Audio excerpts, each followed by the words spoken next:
A denúncia contra o ex-presidente Jair Bolsonaro e outras 33 pessoas está dividida em 5 peças e tem 272 páginas. O Procurador-Geral da República, Paulo Gonet, afirmou que o ex-mandatário sabia e concordou com um plano para matar Lula, Alckmin e Moraes.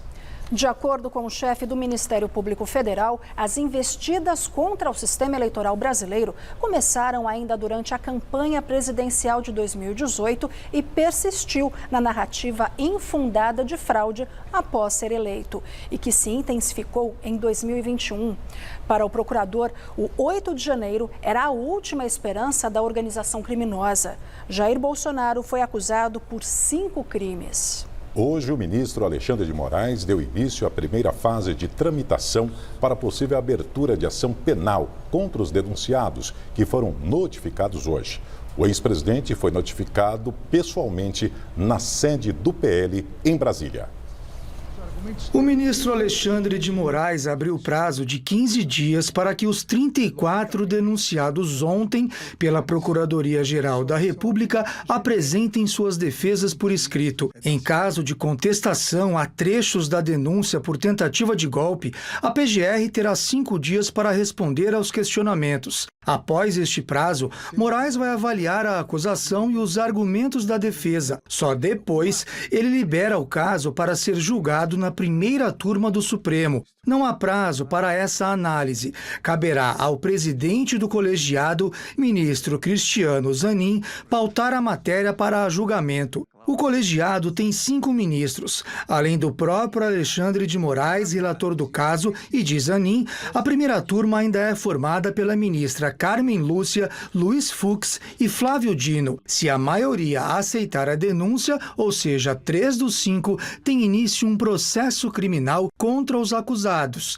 que se tornam formalmente réus. Nesse momento se dá início à instrução processual, quando serão ouvidos os acusados, as testemunhas, além da produção de provas, tanto da defesa quanto da acusação. Quando tudo isso for concluído, são feitas as alegações finais da acusação e da defesa para que, aí sim, a primeira turma possa decidir se condena ou não os acusados. Se a denúncia for recusada, a matéria é arquivada. A primeira turma do STF, a começar pelo ministro Alexandre de Moraes, vai analisar se essa denúncia descreve bem os fatos, os quais está noticiando e acusando cada um dos réus, se individualiza a conduta de cada um dos réus, quais são os crimes pelos quais cada um dos acusados deve ser condenado. Então, ou seja, são aspectos formais e materiais. Uma vez que isso aconteça, que deve ser a tendência de prosseguimento, as provas documentais serão apresentadas pelas partes, de um lado a Procuradoria-Geral da República, do outro a defesa de cada um dos acusados. Enquanto não houver o chamado trânsito em julgado, ou seja, quando não há mais possibilidade de recursos, os investigados podem responder em liberdade. No entanto, a prisão preventiva pode ser decretada se um dos envolvidos, por exemplo, obstruir as investigações, intimidar testemunhas ou ainda atrapalhar a apuração dos fatos. Se for condenado no Supremo pelos 5 crimes a ele imputados, o ex-presidente Bolsonaro pode pegar uma pena que pode passar dos 30 anos de prisão. A julgar pelos últimos casos envolvendo políticos do alto escalão, o processo poderia levar meses, talvez o ano inteiro sem haver decisão.